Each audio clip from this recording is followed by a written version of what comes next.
నేను దుబాయ్లో ఉంటున్నాను. నా వయసు 30 సంవత్సరాలు. దుబాయ్ నుంచి నెలకు 50,000 రూపాయల చొప్పున మ్యూచువల్ ఫండ్స్లో ఇన్వెస్ట్ చేద్దాం అనుకుంటున్నా.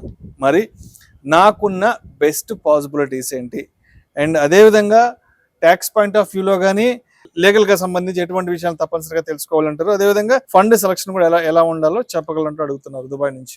సో దుబాయ్ ఈ మిడిల్ ఈస్ట్ లో ఉండే వాళ్ళకి కొంతవరకు అడ్వాంటేజ్ ఉందండి. మెయిన్ గా మనం ఇప్పుడు క్యాపిటల్ గెయిన్ ట్యాక్స్ కింద 12.5% ఏదైతే పే చేస్తున్నామో వాళ్ళ 12.5% ట్యాక్స్ పే చేయాల్సిన అవసరం లేదు.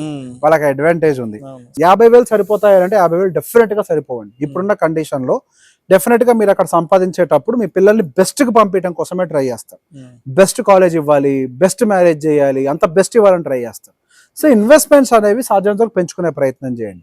అండ్ నెక్స్ట్ అక్కడ దుబాయ్లో ఉండే వాళ్ళు ఎవరైనా సరే ఇండియాలో ఇన్వెస్ట్మెంట్స్ పెట్టేటప్పుడు కొన్ని జాగ్రత్తలు ఖచ్చితంగా తీసుకోవాలి. సహజంగా వాళ్ళు ఇక్కడ ఆల్రెడీ సేవింగ్స్ అకౌంట్స్ ఉన్నాయి, వాళ్ళకి ఏదో జిరోదాలోనో గ్రోలోనో అకౌంట్స్ ఉన్నాయని చెప్పేసి డైరెక్ట్ గా మ్యూచువల్ ఫండ్స్ లాంటివి ఇన్వెస్ట్మెంట్స్ కానీ పెట్టడం చేస్తూ ఉంటారు.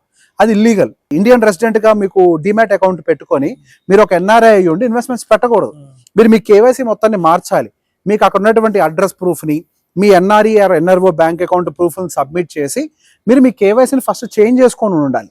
మీరు కేవైసీని చేంజ్ చేయకుండా మీరు డైరెక్ట్ గా కనుక ఒక ఎన్ఆర్ఐ రెసిడెంట్ ఇండియన్ గా ఇన్వెస్ట్ చేస్తే ఇన్కమ్ ట్యాక్స్ డిపార్ట్మెంట్ ఎప్పుడైనా మీ మీద ఆడిట్ చేస్తుంది. అండ్ దుబాయ్ పాయింట్ ఆఫ్ వ్యూలో అన్ని ఏఎంసీస్ ఇన్వెస్ట్మెంట్స్ ని యాక్సెప్ట్ చేస్తాయి. మనకి యుఎస్ లాగా కెనడా లాగా సిచ్యువేషన్స్ లేవు.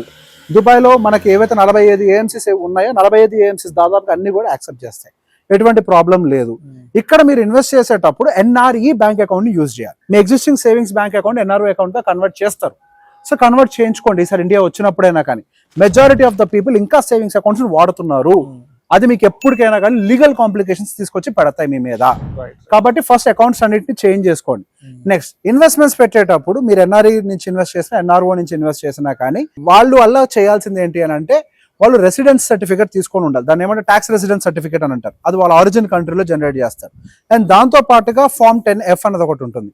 సో దాన్ని కూడా సబ్మిట్ చేసినట్లయితే వాళ్ళకి టీడీఎస్ కూడా కట్ కాదు. ఏఎంసీస్ కి సబ్మిట్ చేయాలి.